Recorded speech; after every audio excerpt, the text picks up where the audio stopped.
দেখো কি অবস্থার পানি হয়েছে। হ্যাঁ,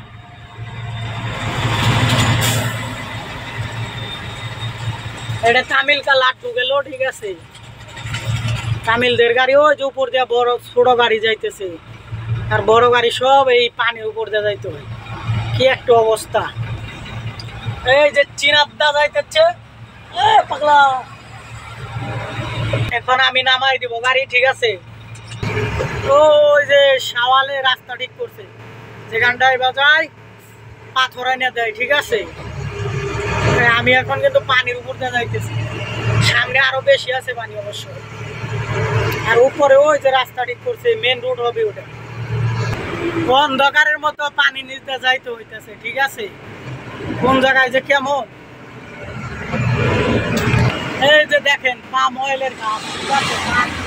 উপর দিয়ে গাড়ি চলছে, এই যে ওই পাশে রোড, আর এই পাশে শুধু পাম অয়েলের গাছ, মাইলের পর মাইল, ঠিক আছে। ভয় লাগে পানির উপর দিয়ে, গাতা গুতা কিছু দেখা যায় না। এই যে পার হয়ে গেলাম।